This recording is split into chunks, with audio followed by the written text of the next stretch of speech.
Report card में हम बात करेंगे अपने तज्जियाकारों से, लेकिन सबसे पहले हम बात करेंगे भारतीय दहशतगर्द कुलभूषण जाधव की और दफ्तर खारजा की जानिब से आने वाले मौक़िफ़ की। पाकिस्तान में गिरफ्तार भारतीय दहशतगर्द कुलभूषण जाधव अपनी ही हुकूमत पर बरस पड़े। भारतीय जासूस जिस मुल्क में कैद है वहां उन्हें कोई खौफ नहीं है। उनके अहले खाना को आखिर खौफ किससे है? कौन उन्हें डरा धमका रहा है? आइए पहले उन्हीं की जुबानी सुनते हैं।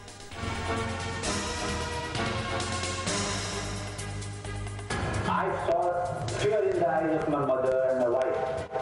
Why should they be fear? Whatever has happened. There shouldn't be fear in the eyes of my mother and my wife. They've been threatened. The Indian diplomat or the Indian person who had come along with my mother was shouting on my mother. इंसानी हमदर्दी के तहत भारतीय जासूस से अहले खाना की मुलाकात पर भारतीय हुकूमत का रवैया और पाकिस्तान के खिलाफ प्रोपेगेंडे का सिलसिला आज भी जारी है।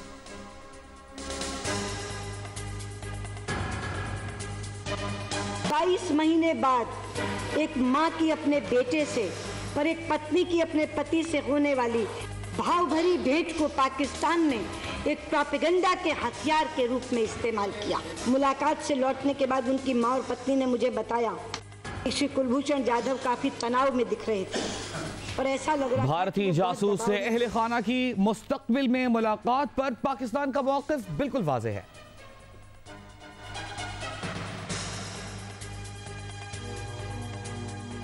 ये आखिरी मुलाकात बिल्कुल नहीं है जी, कैटेगोरिकली इसको रजिस्टर कर लिया जाए जी। ये एक पॉजिटिव जेस्चर है, यकीनन है, इसमें ह्यूमैनिटेरियन जेस्चर है, मगर ये आखिरी मुलाकात नहीं। सवाल यह है कि इंसानी हमदर्दी की बुनियादों पर भारतीय जासूस की अहले खाना से मुलाकात पर भारतीय हुकूमत शुक्रगुजार होने के बजाय सीख पा क्यों है?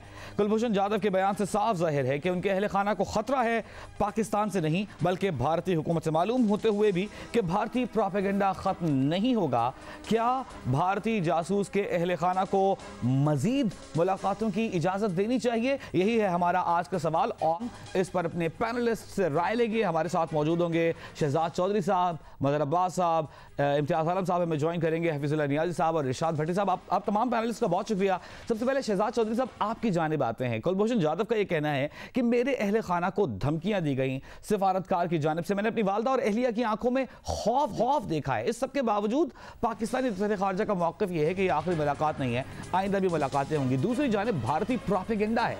आपने सुना कि भारतीय मीडिया पर क्या क्या जहर नहीं उगला गया। आप समझते हैं कि अगली मुलाकात की इजाज़त देनी चाहिए, आइंदा मुलाकातों की इजाज़त देनी चाहिए? देखिए, जहाँ तक तो खौफ का ताल्लुक है, उनकी वालिदा और उनकी अहलिया की आंखों में वो तो होना चाहिए था, क्योंकि आफ्टर ऑल उनके जो बेटे या उनके जो खामद हैं वो फांसी की सज़ा पा चुके। वो एक दहशतगर्द हैं, जासूस हैं और पाकिस्तान में पकड़े गए, दुश्मनाना कार्रवाइयाँ करते हुए पकड़े गए, बेशुमार लोगों का कत्लेआम किया और उसके लिए मुआवन बने। तो जाहिर है कि वो खौफ उनकी आंखों में नज़र आना चाहिए था। अच्छा, अब जहाँ तक दूसरी बात है कि ये जो मुलाकात है ये आखिरी मुलाकात है, आखिरी मुलाकात हरगिज़ नहीं होनी चाहिए। जिस तरीके से उनकी फॉरेन मिनिस्टर जो हैं उनको खौफ है इस चीज़ का कि पाकिस्तान इसको दुनिया को दिखाएगा भारत का वो चेहरा, वो भारत का हिस्सा जो कि दहशतगर्दी में मुलव्वस है, तो पाकिस्तान उसको खैरियत से रखेगा, अपने हाथ में रखेगा, दुनिया को ये बावर कराने के लिए कि ये भारत का एक चेहरा है जो कि भारत कश्मीर में छुपाए लिए फिरता है, लेकिन दुनिया में बलूचिस्तान में और कराची में वो नजर आ गया। लेकिन हमने देखा मीडिया को बड़ा नेगेटिवली उसको पोर्ट्रे किया भारत के अंदर। एक कहीं दिखाया गया कि उसके सर पर तशद्दुद के निशानात हैं। आप समझते हैं इसके बावजूद भी मुलाकात की इजाज़त देनी चाहिए? देखिए, बात यह है कि ये जो मुलाकात की इजाज़त है ना, ये इंसानी बुनियादों पे की गई ना। ये कोई वरना कोई जासूस, दुश्मन मुल्क का जासूस जो होता है उसका हक तो कुछ नहीं होता। He is got no rights. जो जासूस पकड़ा जाता है उसके कोई हकूक नहीं होते। वियना कन्वेंशन नहीं है, जेनेवा कन्वेंशन है जो जासूसों के मामलात को लुक आफ्टर करता है। और ये बैटल फील्ड के अंदर पकड़ा गया, हालत जंग में पकड़ा गया और जंग करते हुए पकड़ा गया, तो इसलिए उसके तो कोई हकूक नहीं है। पाकिस्तान ने इंसानी हकूक की बुनियाद पर उसको एक्सेस दी, उसकी फैमिली को, आइंदा भी दे सकते हैं, लेकिन ये केस टू केस बेसिस पे होगा ना। एक सिचुएशन देखेंगे, उसके हिसाब से फैसला करेंगे। रोज़मर्रा का मामूल नहीं बन सकता।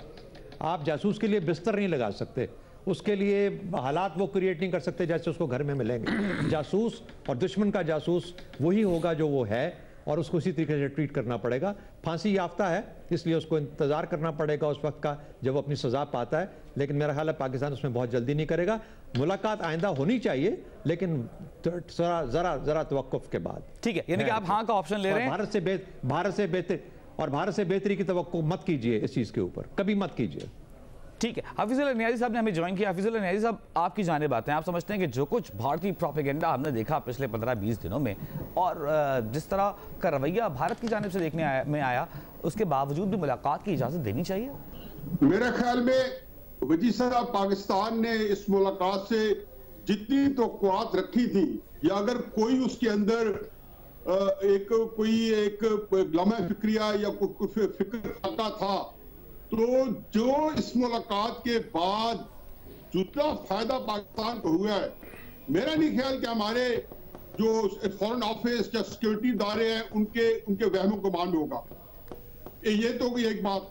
दूसरी बात यह है कि अब तो पाकिस्तान तो चाहेगा कि वो हर 15 दिन बाद आए, और हर 15 दिन बाद आके वो मुलाकात करें। अगर यही पाकिस्तान को बिजराई मिलनी है और इसका ये नतीजा मिलना है कि भारत का मीडिया, भारत के इदारे सारे के सारे बैकफुट पे हैं, वो मुदाफाना तर्ज अमल है, बल्कि उनके अंदर एक फ्रस्ट्रेशन पाई जाती है, एक तलखी पाई जाती है, एक तुर्की पाई जाती है, जबकि पाकिस्तान बिल्कुल शरीन, बिल्कुल खामोश और इंजॉय करे सिचुएशन को। देखिए, सबसे अहम बात क्या थी, जब ये बयान दिखाया तो ये इस तरह के कई बयानात कई पैराओं में हम देख चुके हैं। हमारी GIT मुलजिमों पकड़ती है, पुलिस पकड़ती है, उनको सामने लाती है।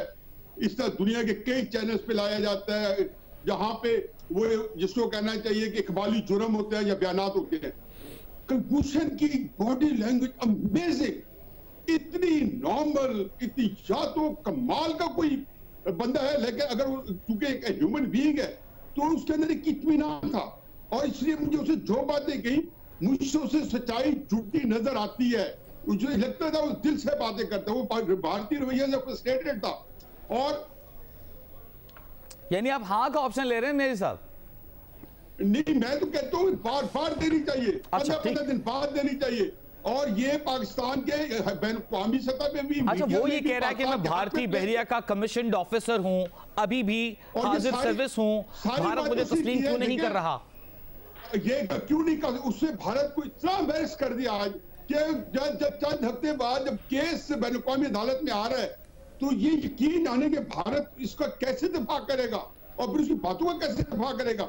मेरा ख्याल है कि पाकिस्तान को आज वाकई एक इत्मीनान पर खुशी होनी चाहिए कि हमने इससे बहुत कुछ अचीव कर लिया है, और पाकिस्तान के इदारों ने बहुत अच्छा हैंडल किया है कलभूषण को जितने साल से, और आज भारत जो है बहुत एम्बैरेस, उसको बहुत शर्मिंदा होना चाहिए। दो हाँ के ऑप्शन आ गए। हफीजुल नियाज़ी साहब ने भी हाँ का ऑप्शन लिया। इम्तियाज आलम साहब, आपकी जानिब आएंगे। जो कुछ हमने भारतीय मीडिया में देखा, पाकिस्तानी मीडिया तो दिखा रहा है बयानात, हमने इंसानी हमदर्दी की बुनियादों पर मुलाकात करवाई, आज हमने उसका बयान भी दिखा दिया, लेकिन भारतीय मीडिया जिस तरह इमोशनल ब्लैकमेल कर रहा है वहां के अवाम को इस सारे मामले पर, अपना तस्लीम भी नहीं कर रहा, कमीशन्ड ऑफिसर भी तस्लीम नहीं कर रहा, और बताया जा रहा है कि बहुत जुल्म हो रहा है। आप समझते हैं ऐसी सूरत में अगली मुलाकातों की इजाज़त बनती है? देखिए, ये एक अच्छा स्टेप था पाकिस्तान की तरफ से उठाया गया, लेकिन इसे बहुत बुरे तरीके से खेला गया, और ख़ास तौर पे हमने देखा इंडिया में इसे बिल्कुल एक उलट शक्ल दे दी गई।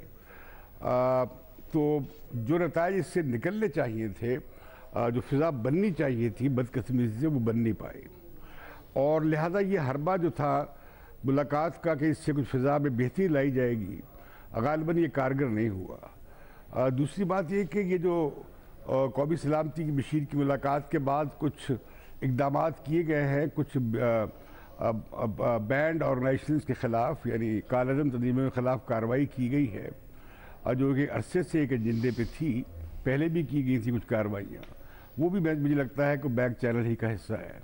पाकिस्तान को बहुत ज़रूरत है इस वक्त, जिस तरह की फ़िज़ा बनी है ट्रंप के बयान के बाद, और उनकी जो आला सतह के जो वफूद पाकिस्तान में आए और उसके बाद जो उन्होंने नताइज अख़ज़ किए, मकसद था वो फौत हो गया, अब ये कारतूस चल गया है। इससे जो अच्छी फ़िज़ा बननी चाहिए थी वो नहीं बनी बदकिस्मती से, और अब हम लगे हुए हैं इसी को, इस मुर्दा घोड़े को मज़ीद चाबक लगाने में। बहुत संजीदा इकदाम करने की ज़रूरत है, जैसे कि नेशनल सिक्योरिटी एडवाइजर्स की मीटिंग हुई उसके बाद, और जैसे हमने देखा कि अभी ट्रंप का जो बयान आया है या ट्वीट आया है, और उसके बाद अमेरिका के और बयान भी आए हैं। आज ही मैं कहीं नेशनल सिक्योरिटी एडवाइज़र का बयान पढ़ रहा था अमेरिका के। तो ये हमें बड़े डिप्लोमेटिक स्टेप्स की ज़रूरत होगी पाकिस्तान को, और हम छोटे छोटे मामलों में फंसे हुए हैं और छोटी छोटी कामयाबियों में हम बहुत मगन हैं। हमें बड़े इकदाम की बड़ी पिक्चर को रख के सामने कुछ इकदाम करने की ज़रूरत पड़ेगी पाकिस्तान को, और उसी पर तवज्जो होनी चाहिए। ठीक है, मुलाकात कराते हैं नहीं कराते हैं, ये फैसला अथॉरिटीज़ के पास है। ठीक है, ठीक है। इरशाद भट्टी साहब, आपकी जानिब आते हैं। जो कुछ प्रोपेगेंडा आप देख रहे हैं इंडिया की जानिब से किया जा रहा है, पाकिस्तान का जो गुडविल जेस्चर था उसे ज़ाया करने की कोशिश की गई इंडिया की जानिब से, आज का जो बयान है इसके बाद आप समझते हैं मुलाकातें होनी चाहिए मजीद? जी बिल्कुल होनी चाहिए, मैं इस हक में हूँ। देखिए, सबसे पहले तो ये कि जो भारतीय मीडिया ने इस मुलाकात से पहले, मुलाकात के बाद और अब तक जो ज़बान इस्तेमाल की है, जो एंगलिंग की है सारे मामले को, वो शर्मनाक है, और शर्म आनी चाहिए इस मीडिया को। इतने दुनिया के सबसे बड़े जमहूरियत पसंद मुल्क जो भारत है, उसका मीडिया इतना गिर चुका है, इतनी घटिया किस्म की ज़ुबान इस्तेमाल की है कि सुनी भी नहीं जा सकती।